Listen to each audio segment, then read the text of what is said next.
Greetings from Pandora. Welcome to a Vault Hunter's Guide to the Borderlands, the best Borderlands podcast on the EchoNet. I'm Drew. I'm Jeff. Thanks for joining us today for episode number 31, where today we're going to be talking about Bounty of Blood, a Fistful of Redemption. But first, just a quick reminder, you can always get in contact with us via Twitter at vaulthunterspod or through our email at vaulthuntersguide@gmail.com. Also, we're back to uploading on YouTube. Mm-hmm. And you can watch us record it live on Twitch. All those things. Which I feel like I say every time, but it's always accurate. It is true. So this is a unique episode. Yeah.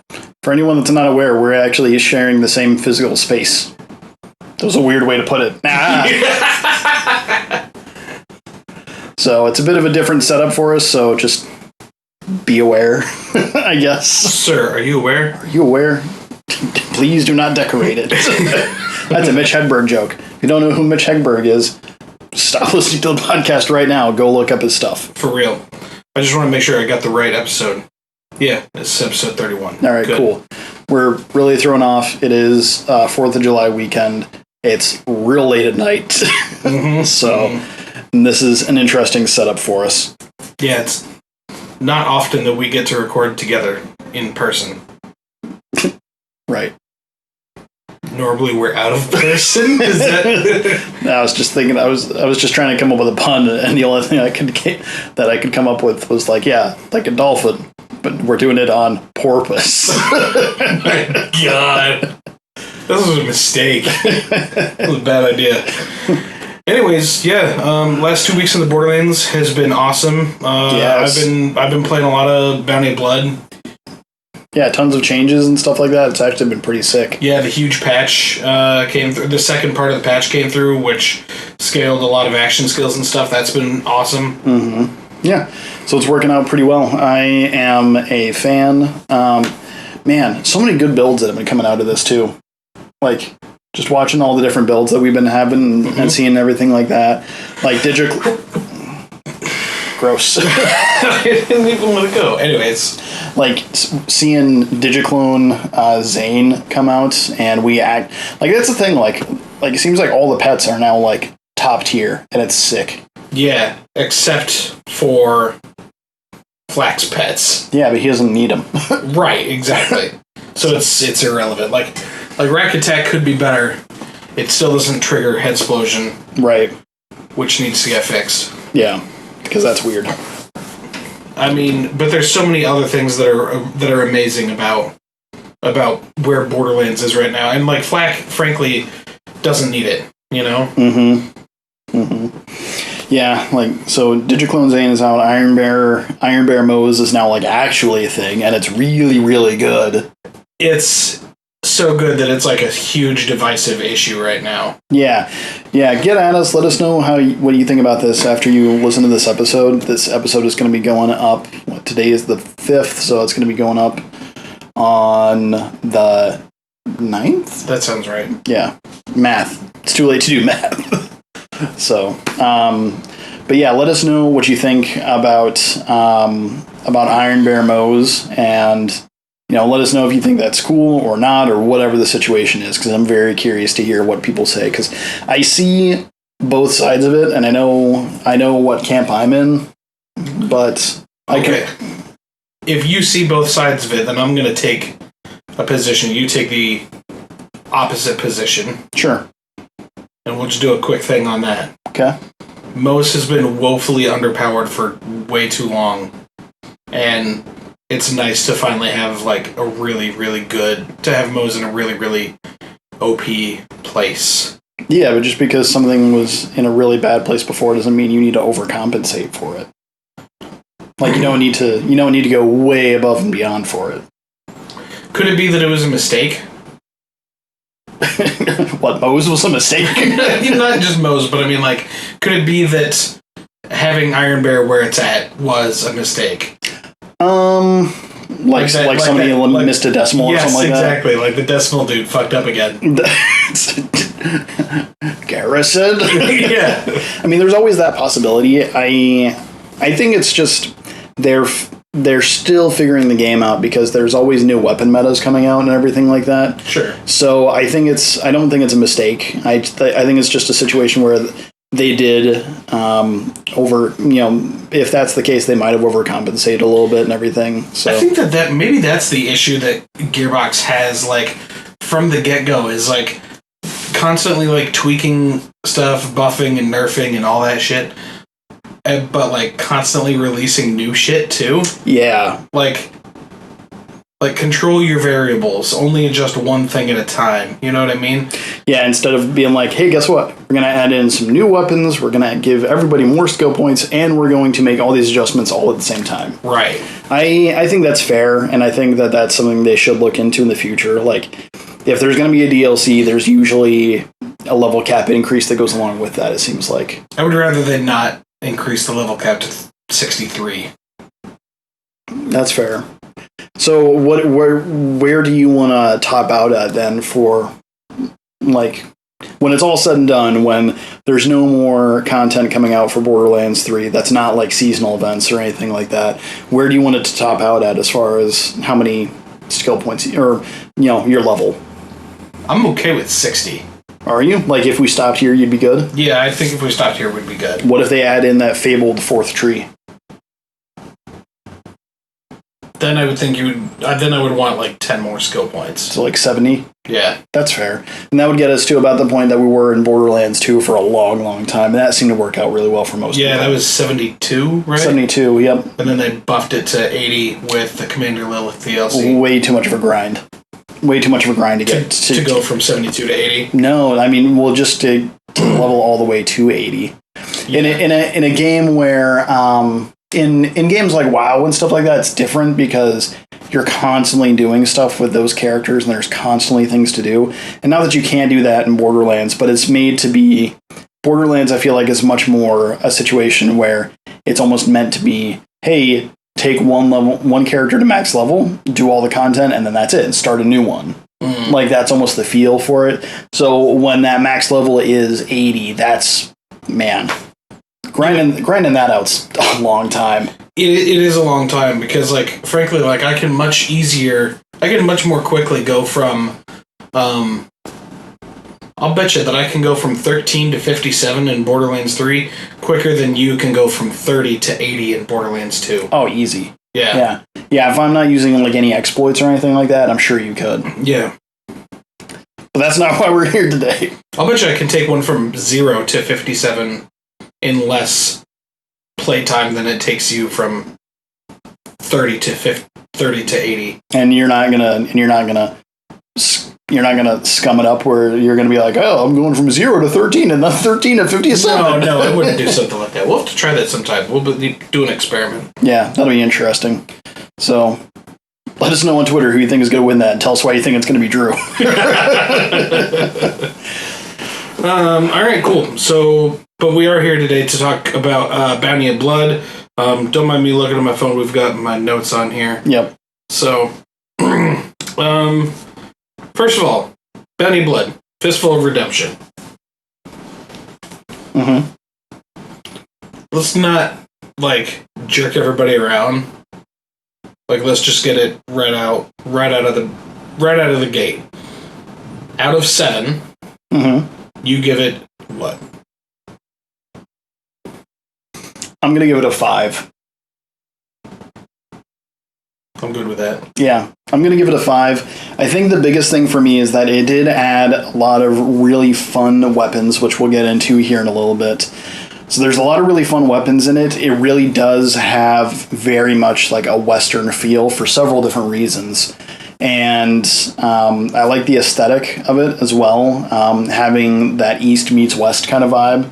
I like the cowboys and everything meeting with the feudal Japan type of looking stuff, especially even like having the mountain in the background and everything like that. That's very reminiscent of Mount Fuji and things like that. And then having the more Japanese looking landscapes contrasted against like the very like red deserts like you would see someplace in like Utah or Arizona or something like that. Mm-hmm. New Mexico, whatever. Yeah, exactly. Yep. Yeah, I also give it a 5 out of 7. Overall, I really enjoy I kind of like that the story was a little short. The story was a little short, everybody. I liked that the story was short. It's a quick main campaign, you know? Like, it's like 3 hours long. Yeah, which we were surprised about. Right.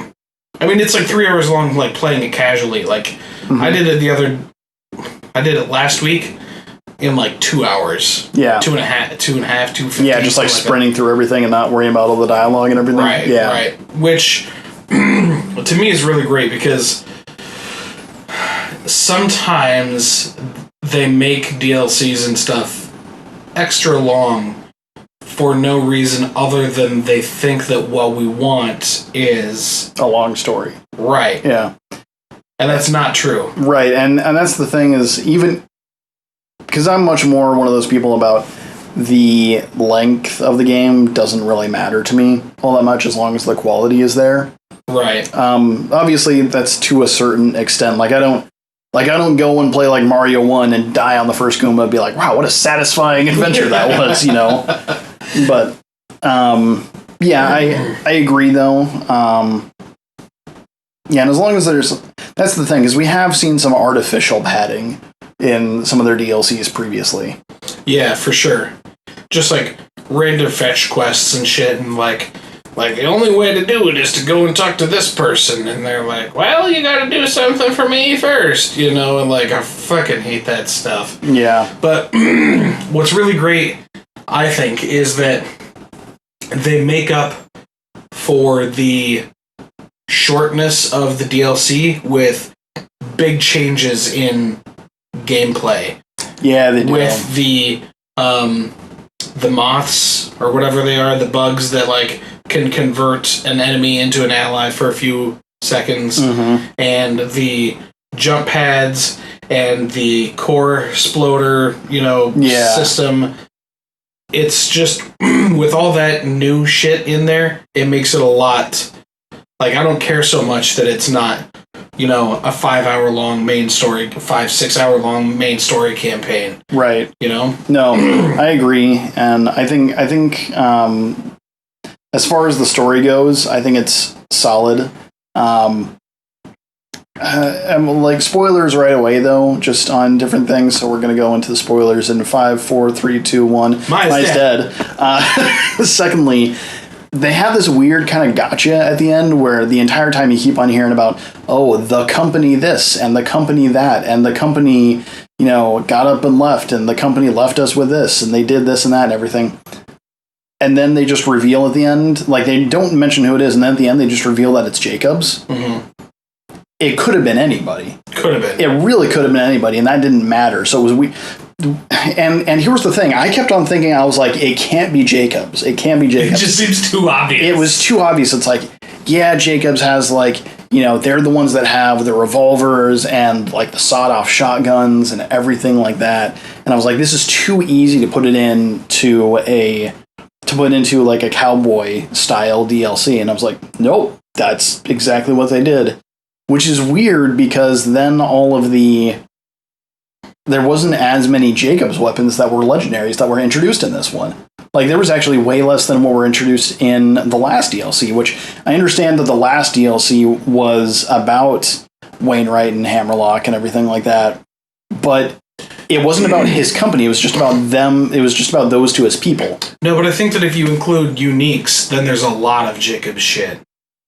That's true, but and that actually matters now because you can get those uniques as Mayhem 10 level 60 story rewards. Yeah, that's actually a good point. That is a really good point. So it's just weird that even of the stuff that you can farm as boss drops and things like that, that there's not as many Jacobs things in there. If that's the whole big build up to it, because I mean it's literally like what, probably like 20 minutes before the end boss fight is when you find that out. Yeah, something like that. Because you go down, you find that out on your way to the quartermaster. Yeah. You kill the quartermaster, and then after that, like, there's another ambush in town or some shit, and then you're off to go fight Rose. How do you feel about Rose as an antagonist? I really liked her. Yeah. She had like, she had a reason for wanting to do what she did, which was good. And she did seem to be one step ahead of you the whole time, you know? And just, like, had shit planned out already. But, like, I think even though you get, like... even though you get, like, super close to her a lot of times, I don't think that it's from, like, her incompetence like it was with Eleanor from the Wainwright and Hammerlock DLC. Oh, yeah. I think it's because she, like, is, like, fucking with you. You know what I mean? Oh, sure. Like, she's, like, she knows that she's a better gunslinger than you and, like, just wants to mess with you the whole time. You know? Like, teasing you. Like a cat playing with a mouse, you know? That's fair. I think it's more like that.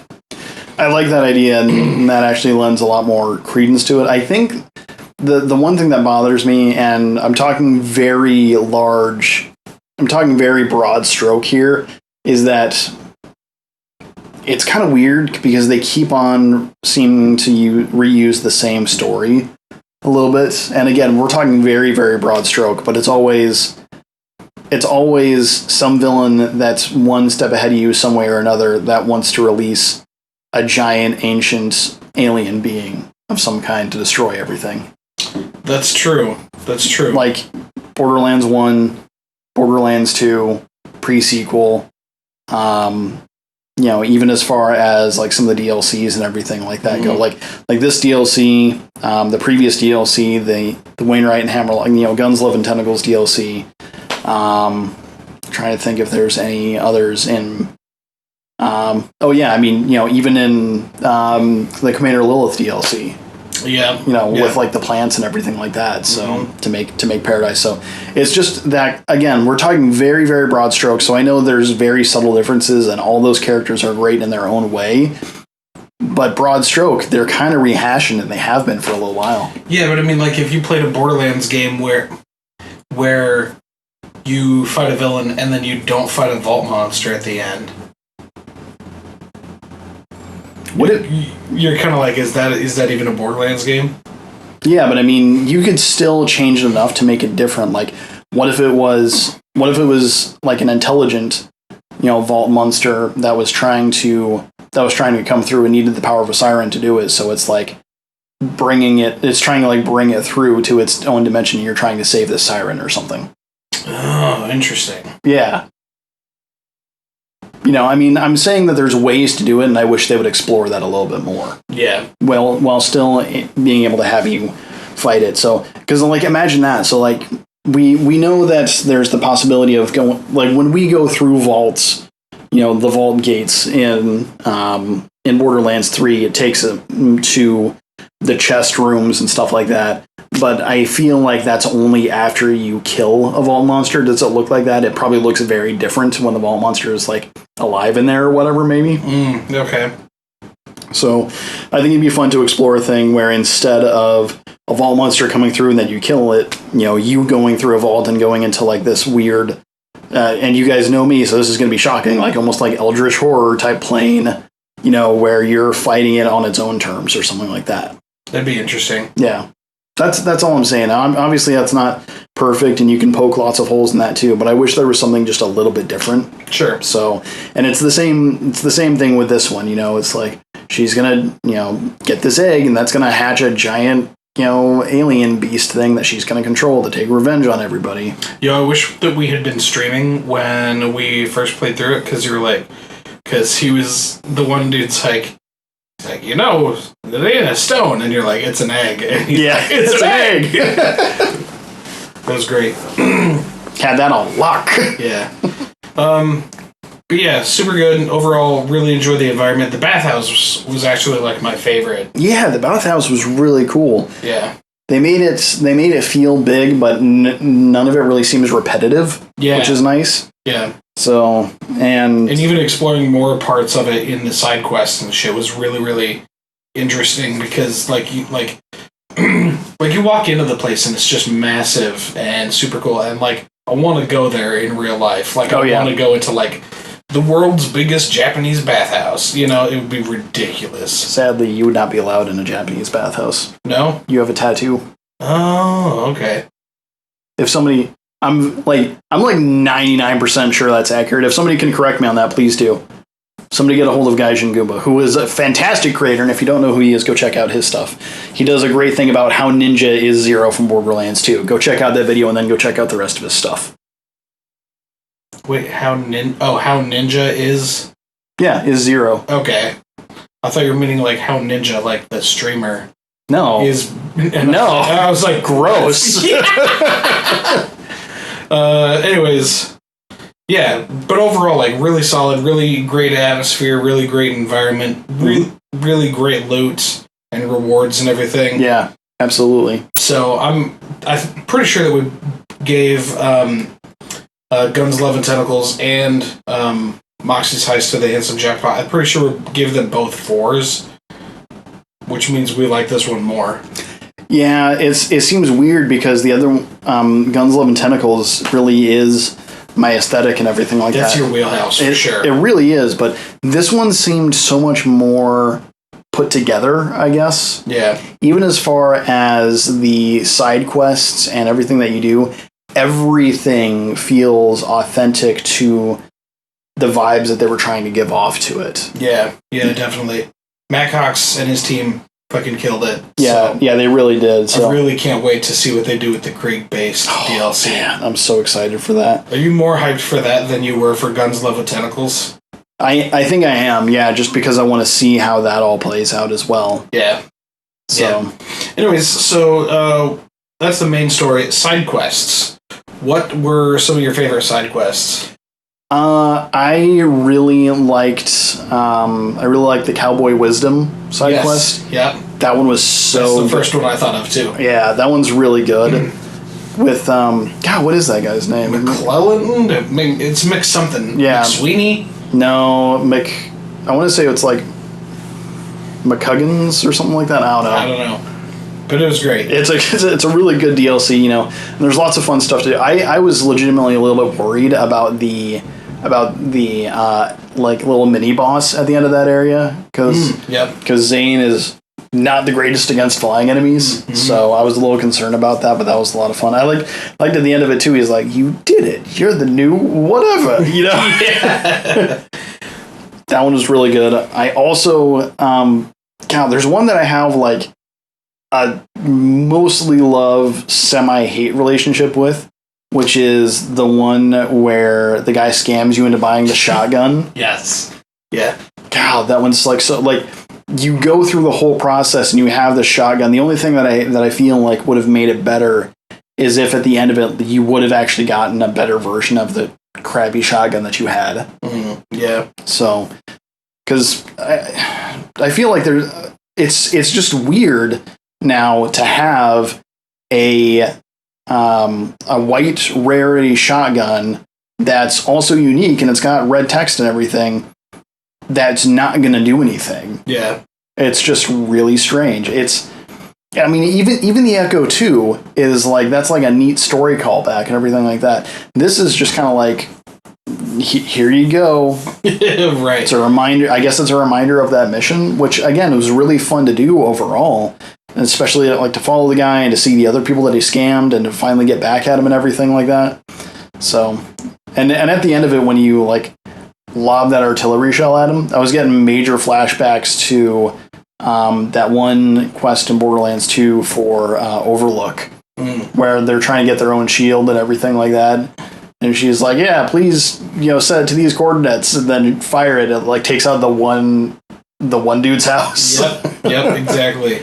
So it also gives me the vibes of in the Commander Lilith DLC from Borderlands 2, and you gotta fire the laser. Yes. But of course you let Tina do it because you're not a monster. Yeah. Yeah, anyone that does not let Tina fire the laser in the Commander Lilith DLC is a bad person. So, yeah, it's funny that you picked up those two missions because those were my favorites as well. Mm-hmm. I'll be honest, I still have a few to go in there. I have not completely finished it, but so far those ones have been my favorite. Did you do the one yet with the coffin maker? Oh, for the quick draw thing. Yeah, that one's really good too. I'm excited to play through that quest with all the other characters because I played through it with Zane, and Zane had some amazing dialogue with him and everything. He's like he's sitting there, he's like, "Oh, sure, you didn't hit no bottles. As long as you had fun, you know." He's just going through this whole thing. Forgive me for my terrible attempt at an Irish accent, by the way. Yeah, I haven't done it with Flack yet, frankly, but I did it. I went through it with Mose, and it was cool. She really enjoyed that mission. Good. Yeah, overall side quest really good. A lot of interesting, unique rewards and shit like that. So it's cool. Yeah, I like Pea shooter is sick. Yeah, so I like doing the missions in here because again, everything they do is very thematic and they fit really well. With the last DLC with Guns, Love, and Tentacles, most of the side quests felt really good, but then every once in a while you run into one you're just like, this doesn't seem very fitting for the kind of world and environment they've built. Sure. So yeah. So that being said, after covering that stuff, who are your favorite new characters?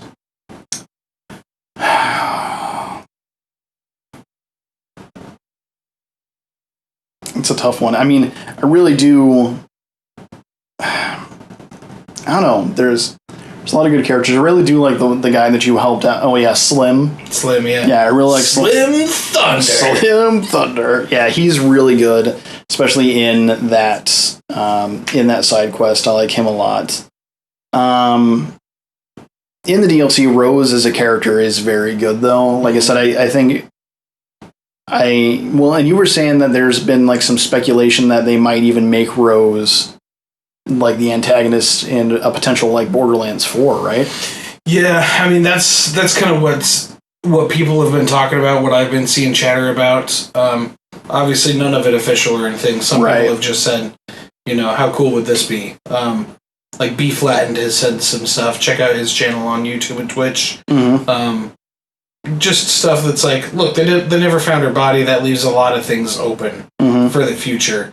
And now she's got a vendetta, and could try to take it out on the entire galaxy or whatever. Right. Yeah. Yeah, I do like Rose as a character. I really like Slim Thunder as a character. I like Juno as like the reluctant hero. Yeah, that's really good too. Juno, and then who's the other guy that's with her? Titus. Yeah, Titus was an interesting character because I started out right away like not liking him at all, and then I kind of circled back to where I was, because that was the thing. It seemed like they did a good job, even in the short story, of giving character growth to both of those characters. Yes, and I think that helped a lot. Yeah. So for for the short time that he's in there, I really liked the sheriff as well. Yeah. But it was more, that was kind of, again, one of those things where it's more just, like having the sage wisdom and stuff like that, all that kind of thing. So out of those ones, I think Slim probably is my favorite, and he might even be my favorite just as like a one-off character in anything. Although, I don't know, it's tough.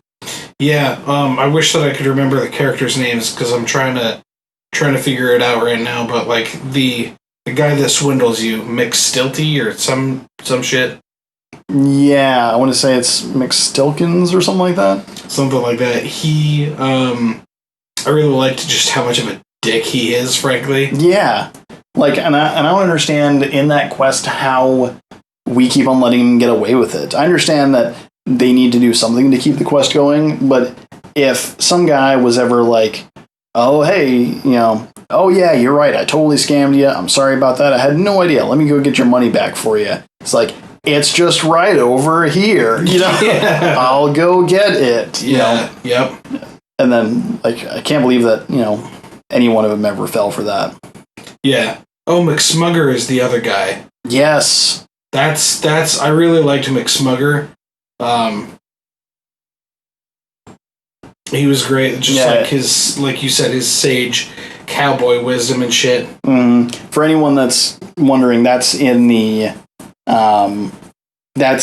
he's the one from the cowboy wisdom quest. Yeah.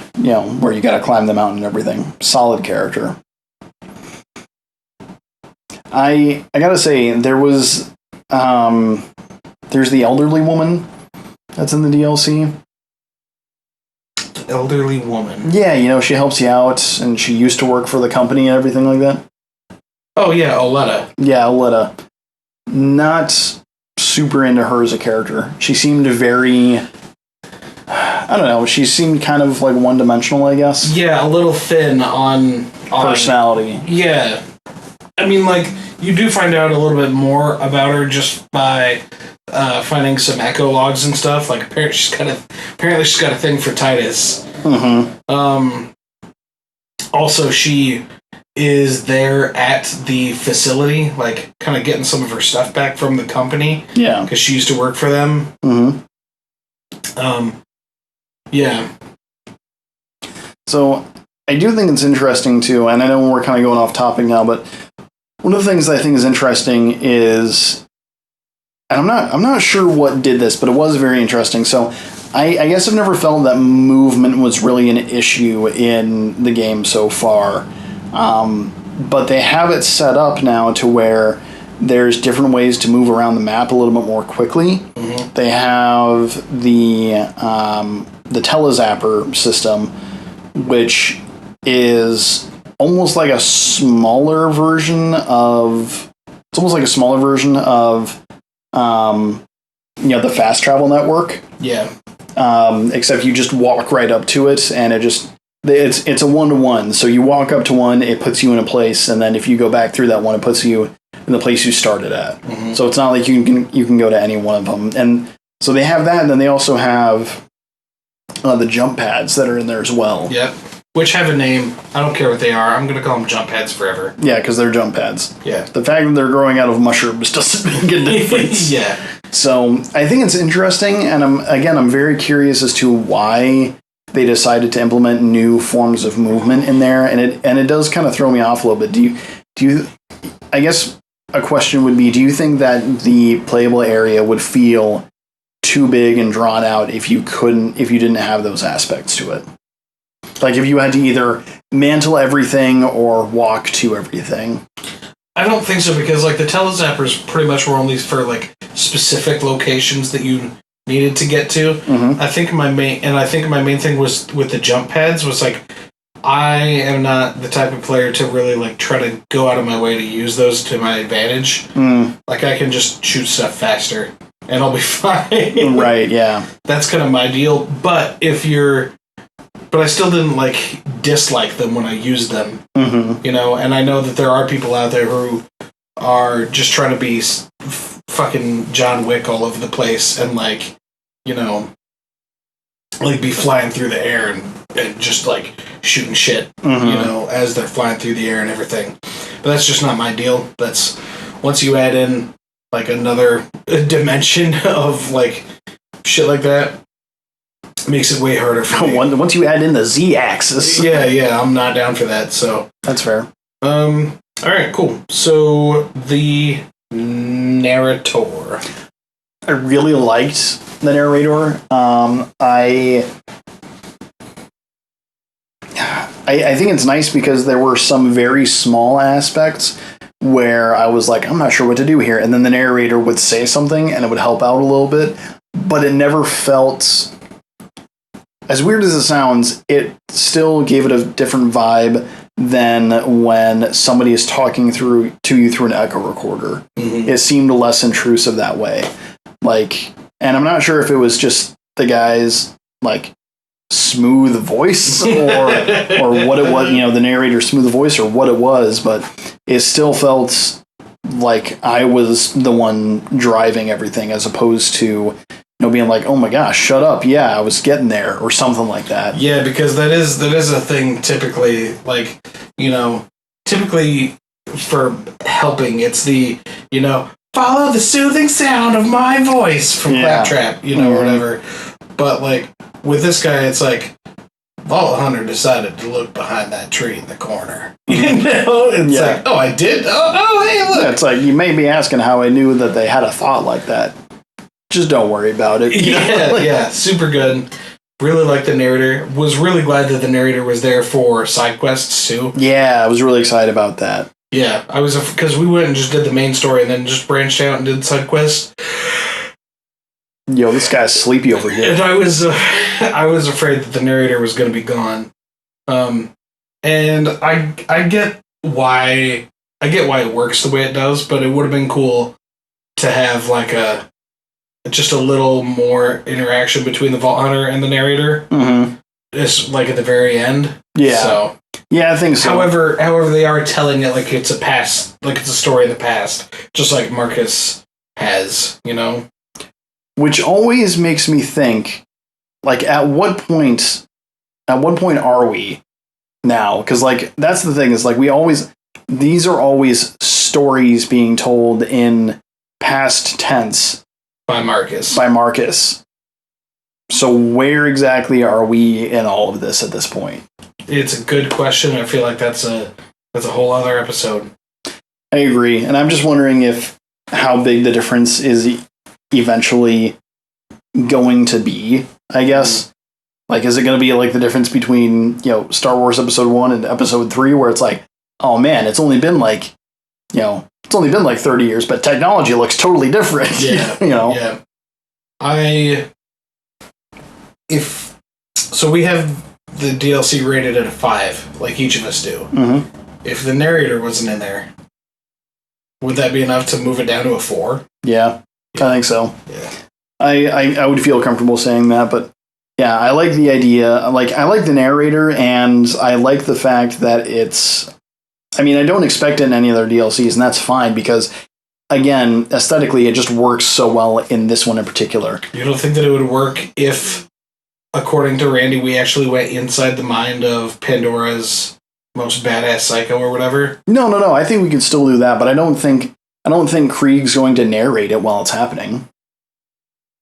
Yeah, that's true. Less of a narration and more of like voiceover shit, like more interaction kind of stuff. Sure, absolutely. Yeah, that'd be fine. I had a train of thought and now I lost it about that. So my bad. Yeah, it's all right. You jerk. Lastly, let's talk about new gear. Now, we gotta talk about that boss fight first. All right, fine. The first time that we did that boss fight. It just wrecked it. So when Jeff and Beth and I played through it the first time, we did it on like Mayhem 6 because we just didn't know how difficult the DLC was going to be. How everything was going to scale, everything like that. Right, so we just kind of played it more for story. And then we went into there. Rose was actually the harder part of the main boss fight. Mm-hmm. And then your boy three shot Flack fucking shredded the Ruiner. Yeah.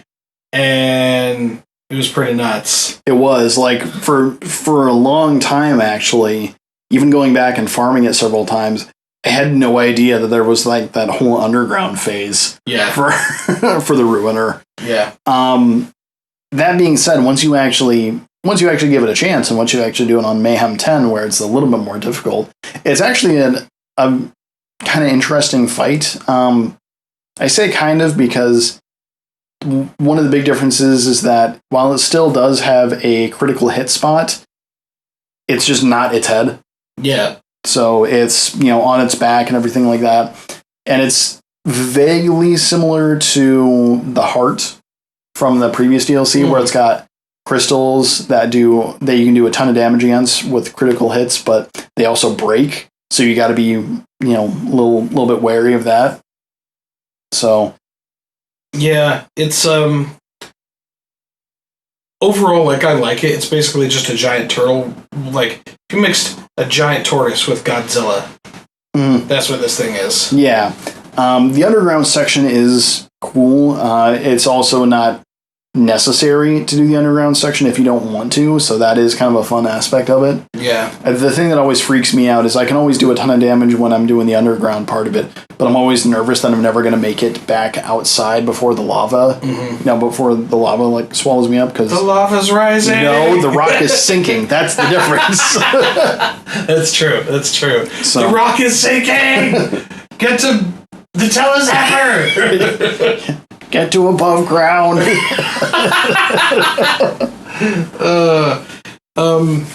Yeah, and the Ruiner drops a decent amount of loot. See, this is what we get for recording at this hour. I know. That's all right. I think we'll survive. Yeah. Overall, really solid boss. I enjoyed the bosses overall. Like, the Quartermaster is kind of interesting. What else is there? Oh, the guy in the bathhouse. I know who you're talking about. I can't remember the name either. It's like KAM something. Kami? Something like that? Kami. I'm just saying. Whoever that is. Yeah. It's a fun fight. Right. So, but yeah, all the boss fights are pretty good. The creatures in this one are really interesting too, because you do also have some of the weird kind of, alien-looking creatures. Like, we've got like almost like space skags out here at one point. Yeah. So with the weird stuff going on, but yeah, overall, really fun. You know what I like about this is that even when farming in like Mayhem 10, you are less likely to get, when it comes to like the one-off stuff, you have a lot better chance of getting that thing that you're looking for. Yeah, absolutely. Yeah, because everything is kind of like a 1-to-1 ratio this time, isn't it? Like something like that. Yeah, like if you're going for a flipper from the Minosaur, like it's very rare that they drop a legendary that's not the flipper. Yeah. Which is super nice. It's really, really nice. Yeah, because you can just go and farm that stuff. And the whole idea is that Mayhem 10 is really focused around finding the right anointment rolls on stuff. Yes. So you're able to do that now. It's like, all right, great, you can have the Mayhem 10 gun, but if you still want to keep going for it, you can still just continue to farm until you get the anointment that you want on it too. And that's kind of what we're looking for. Yeah, and like some of them do have an increased chance to drop a lot of loot, like the Quartermaster and like the Ruiner. Yeah. But if that's not the case most of the time. You know what I mean? Like, if you're looking for something specific, you can typically go to that thing. Except for, I think, and don't quote me on this, but I think the Quartermaster is the dedicated, quote-unquote, dedicated drop for the Gargoyle. Oh, okay. Which is a little frustrating. Yeah, because the Quartermaster does drop so much other stuff. Yes, but they also drop it at, like, such a high rate that it's not a huge, huge deal. Right. It's almost like we were talking about before with, when we did our Borderlands 2 bosses ranked episode, where it's like, it goes back into that bell curve situation we're talking about. So yeah, and that's just the other extreme end of the spectrum on the bell curve. Yeah, exactly. So yeah, that being said, let's go into the weapons, because I know that you've been dying to go into that. I have. There are so many really great guns in here that it's become the new meta. Like, the old meta was the cartel event and all those weapons, OPQ. Well, the cartel event and the stuff that was, and the stuff that's Mayhem 6 or higher. So, OPQ, Sandhawk, Monarch, Plague Bearer, Backburner, all that stuff. Now, the meta, Plague Bearer and Backburner are still, like, a good chunk of the meta. Yep. Because we didn't really have a whole lot of amazing rocket launchers that came out of this. There's that Atlas one. I don't remember what it's called, but I don't really use rocket launchers a whole lot. But, but there's, like, the main things that came out of this are, like, the flipper, the light show. Yeah, the pea shooter. Yep. Pea shooter's really good. The complex root. Oh, complex root is really good too. The bloom. The bloom's good. Yeah. The miscreant.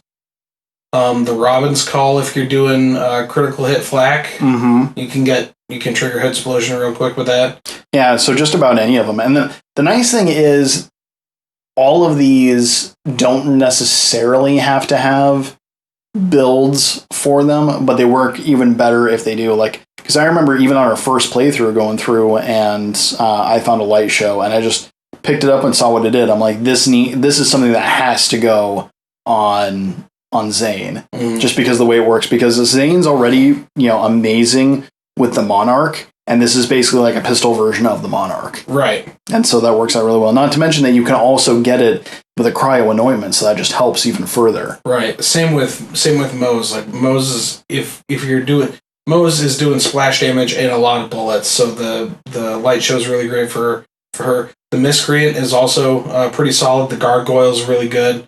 There's a lot of. First of all, there was a lot of new legendaries, and a lot of them are really good. Like, how often will you go into Guns, Love, and Tentacles and not pick up a bunch of stuff because it just is not very good? Like a hot damn serial killer, or was it the Sawbar that was in that?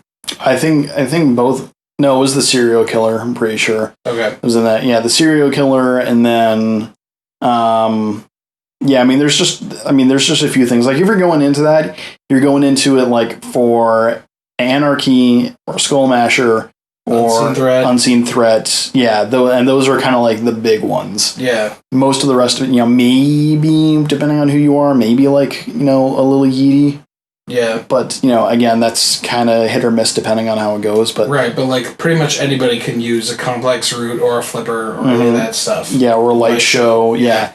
Any of those kind of things, they work out really well. So yeah, I really like the weapons in here. I think they're the one thing that's kind of weird is, and it makes sense just from a pure gameplay perspective, but the guns that seem to be consistently really good also kind of do the same thing, and I hope that they kind of get away from that a little bit. Okay, because it would not surprise me if a nearly ideal build for me with Zane would be it'd be a Monarch, be a light show, it'd be, and this is just with the current build I have, it'd be a Sandhawk, and it'd be a flipper. Yeah. So you're spreading out all of your ammo that way. So you've got 4 different weapon types, but they're all basically doing the same thing, which is with one pull the trigger, you get multiple rounds out of it. Yes, yeah, so it's pellet count. Yeah. It's all about pellet count, but not with shotguns. Yeah, which is weird. Yeah. But that's part of the math behind it, though, isn't it? Yeah, I think so. So. Also, I think that it's really interesting that, according to some of the other bigger content creators, a lot of these guns were not at the place that they are now before the patch that came out the day that Bounty of Blood released as well. Right. So K6 had to go back and re-record all of his weapons guides that he had done because they all got buffed. Yeah. So crazy stuff, though. Crazy. Really great stuff. If you haven't checked out Bounty of Blood, do it. It's definitely worth the money. Yeah, absolutely. If you don't have the definitive edition or whatever it is. Yeah. The deluxe edition. Yeah, thank you. Yeah. That has the season pass on it.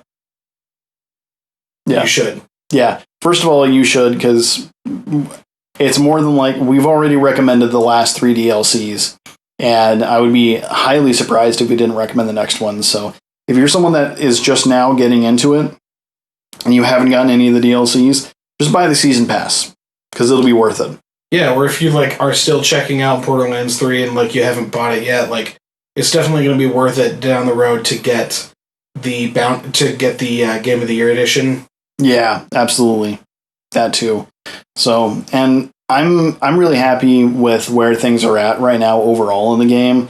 And I know that a lot of other people are feeling that same way. And I think that's really nice. Everyone's kind of feeling the same thing where it's yeah, now we're at the point with the amount of content that we have and the amount of builds that people can have to where there's definitely some longevity in the game. It's super, super interesting because I was watching somebody the other day. I was watching Jolts, and he was working on a build and he was just going all over the place. Yeah. Right? He was like, let's try Guardian Takedown and test out this build. All right, we need this thing. Let's go to the Bounty of Blood DLC and do some farming. Mm-hmm. You know, I want this class mod. Let's go to the Handsome Jackpot DLC. Mm-hmm. And now we'll go and test it out mobbing. So we're going to go do Slaughter Shaft. You know, I mean, there's a ton of stuff to do. Yeah. End game now. Yeah. And it's all super well balanced.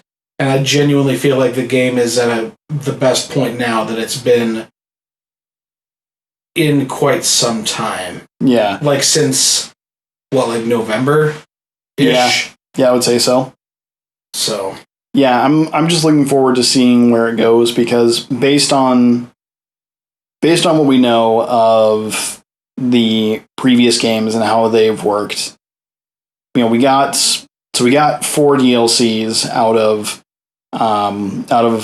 the first game, and that was, you know, three story DLCs, and then you know, Moxie's Underdome, which was just like a horde mode type thing, and that was really good.